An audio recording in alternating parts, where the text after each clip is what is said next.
Yo, what's going on, Team Tweedie? I hope you're all super well. Welcome to episode 41 of #AskTweedie, the football show where you guys send in your football-related questions. And as we used to do back in the day, if you tuned into this series, you got like up-to-date sort of review of everything that was going on. Because back then, I was like 7 days behind or 6 days behind of real life time, if that makes sense. Vlog time was like well behind, so now it's only a couple of days, but I want to update you guys. So I've got my cast off. It's more to just show you guys appreciation for tuning in, watching my content, and I just want to keep you up to date. So got my cast off. Bruising is pretty bad. I think I'm pretty likely to play this weekend, which is awesome news, but yeah, it's still sore and painful. But we're going to crack on with these questions. I got 3 here. I haven't updated my Word document, so we're just going with 3.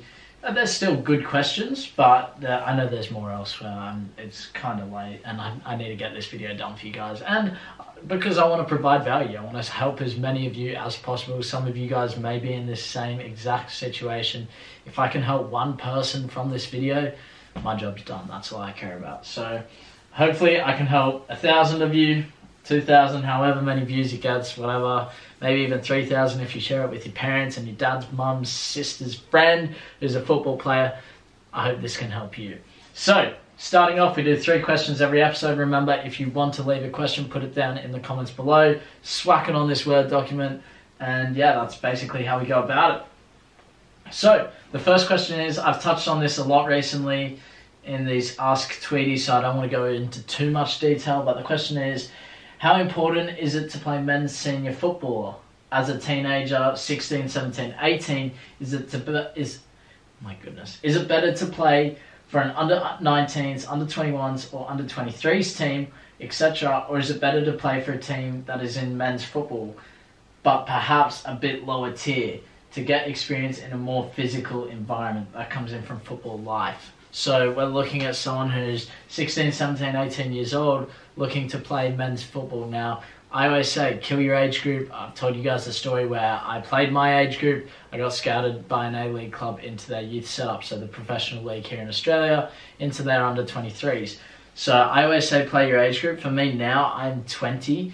I feel like I need to be playing men's football, and this is the time for me, not 18. At 18, man, just play your age group. You're still learning, you're still developing as a player. Like I always say, we see these players like Marcus Rashford, these younger players, Mbappe, who are playing for their national teams, and we get all caught up in it. These players, we have to understand, they're one in like millions, one in billions. They don't come around very often, and we're not them. Like, all of us are very far away from Mbappe and Marcus Rashford's level. That's just a fact. So to think that I think that's where we really get the perception from that we need to be playing men's football.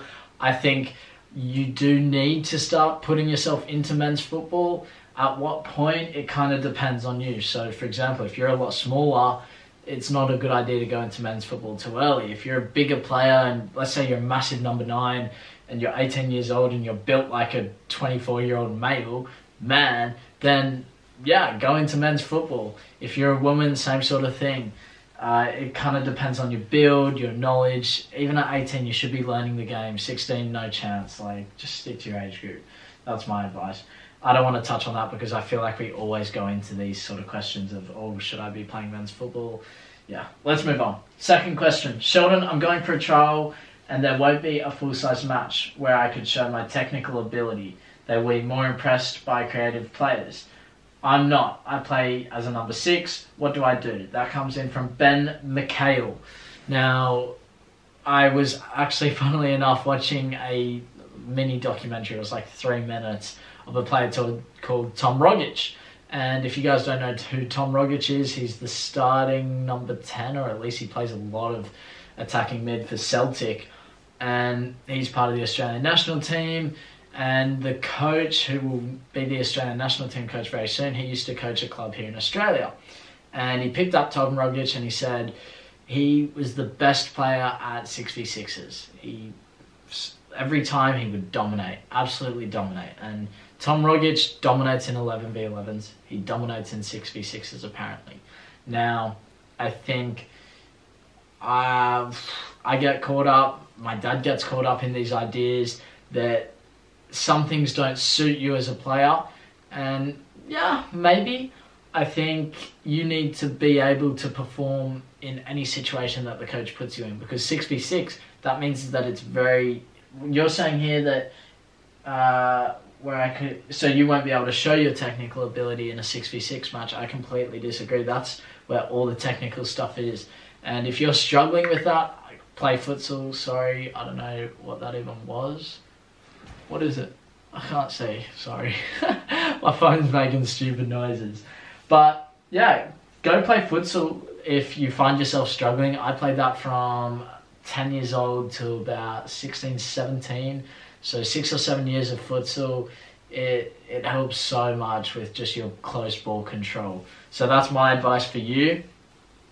Don't think, because now that you're in that mindset of, oh, I can't perform in a 6v6, you're just not going to do well.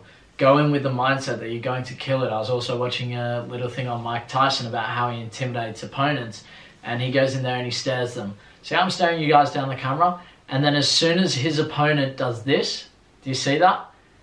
1/10 of a second, look away from the camera or look away from his opponent's eyes.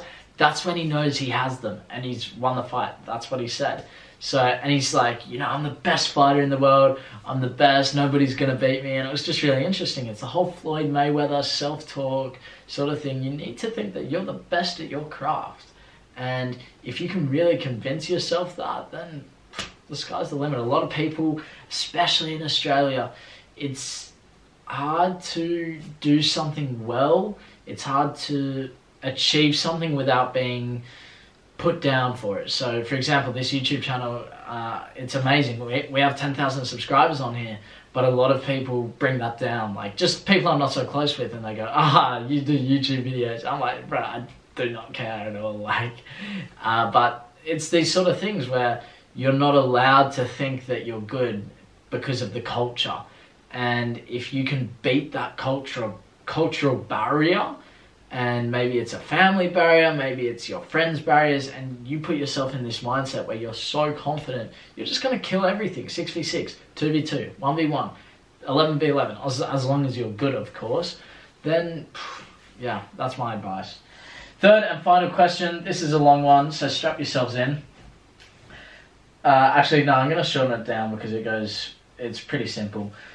How do you handle emotions you have about your coach? Basically, this guy got put in as a winger, then he's got switched out, and he's worried that he's not going to be in the starting 11 next game because of one bad match. And he says our coach is sometimes overreacting and getting angry really fast. Have you been in a situation like this before? This comes in from Micro. Now, how do you handle those emotions you have about your coach? I've had a massive range of coaches throughout my career. I've had times where I thought I said the right thing to the coach and it made them extremely angry. There's one story I have, I don't want to share it. I think it's just unfair on the other person as well. But yeah, that was an extremely scary time where I thought I was asking the coach the right thing and he blew up on me. And I think, you know, if you have emotions towards your coach, you need to know that football is a team sport. That's a big thing. So your coach comes before you, your teammates come before you. You know, like, I don't really understand, like, what the question is. It's kind of saying, like, you know, you didn't perform well, you got switched out, you're out of the starting 11. You know, if you're not performing, the coach doesn't think you're performing. I always say, if you get out of the starting 11, so, okay, let me just answer it like this.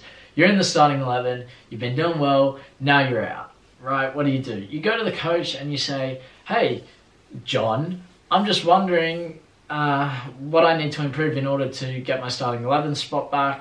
Something along those lines, not being forceful about it, just saying, like, okay, let me do something I would actually say. So I'd go, hey, give me half a second, I'm going to have to think about this. So you would go, hey, John, like something about the session, maybe a good session that And you say, yeah, you say, what's up? Or you say, oh, no, okay, actually, so, see, I'm just thinking on the spot. This is the brilliant thing about AskTweedie.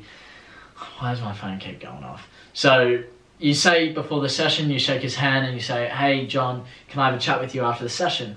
And he says, yeah, sure. After the session, you shake his hand again and say, oh, can we have that chat now? You go away, have the chat, you're one-on-one. You say, so, John, I'm just wondering, like, what I need to do in order to improve to secure that starting 11 spot, because I want to become a better player for the team so that we can win games or something along those lines. I'm not going to put the words in your mouth. You need to come up with your situation, and it's simple as that. I think the big thing is saying at the beginning, hey coach, can I have a talk with you after the session today? And that puts him in the mindset for after the session for what he's going to say, because he would know. So that's my advice, and just have a chat. Say, what do I need to improve on? Don't say, why am I out of the starting 11? Act as if you're out of the starting 11. What do I need to do to get my spot back? And really ask for his advice. People love when they are asked for advice, and coaches especially, because they want to pass on their knowledge. They want to make their players better. So if you're saying, what do you see in me that I need to improve on in order to be a better player?